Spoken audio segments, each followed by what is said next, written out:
அடுத்ததாக மீனராசி அன்பர்கள பார்ப்போம். மீனராசி அன்பர்கள பார்க்கும்போது ஜென்மத்தில சனி பகவான்.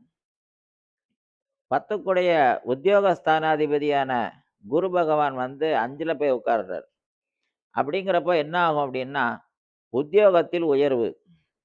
சுக்கிரனோட சேர்ந்ததுனால பொருளாதாரமும் சேரும். பெண்களால் லாபம் கிடைக்கும்.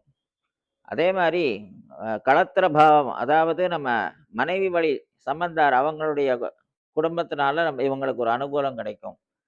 அதே மாரி கணவன்மார்கள் குடும்பத்தின் மூலமாக பெண்களுக்கு வாய்ப்புகள் கிடைக்கும். நல்ல சந்தர்ப்பங்கள், நல்ல சூழ்நிலைகள், தேவையான ஆதரவுகள், மகிழ்ச்சி இது எல்லாமே பெருகும்.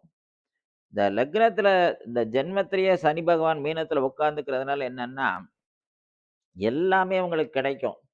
ஆனா, அத என்ஜாய் பண்ணக்கூடிய மனநிலை வராது. அப்போ என்ன பண்ணணும்னா, மகாலட்சுமிய பிரார்த்தனை பண்ணுங்கோ. மத்த 12 ராசிக்கும் நான் எந்த தேவதையும் பிரார்த்தனை பண்ணுங்கோங்கிற வார்த்தையே சொல்லவே இல்ல. மீனராசியை பொறுத்தவரைக்கும் மகாலட்சுமிய பிரார்த்தனை பண்ணுங்கோ. ஏன்னா, அந்த மன மகிழ்ச்சி அப்படிங்கிறது தானா இயல்பாக அமையும். ஆக 2ஆம் இடத்தில் செவ்வாய். கொஞ்சம் வார்த்தைகள ஜாக்கிரதையா பேசணும். தெரியாம ஒரு சுடுசொல் யாராவது ஒருத்தர்ட்ட பேசிட்டோம் அப்படின்னா, உடனடியாக அது சண்டையாக மாறிரும். ஏன்னா அதனால அதே மாரி 3 நாள்ல சூரிய பகவான் இருக்கிறதுனால, மனசு உடனே வந்து கோபப்பட்டுரும். ஸோ, அதனால இந்த கோபம், தாபம், வார்த்தைகள் இந்த மாரி விஷயங்கள்ல மட்டும் கவனத்த செலுத்த வேண்டியிருக்கு. ஆனா மற்ற எல்லா விஷயமும் உத்தியோகம், படிப்பு, பொருளாதாரம் எல்லா விஷயமும் மீன ராசிக்கு ரொம்ப நல்லா இருக்கு.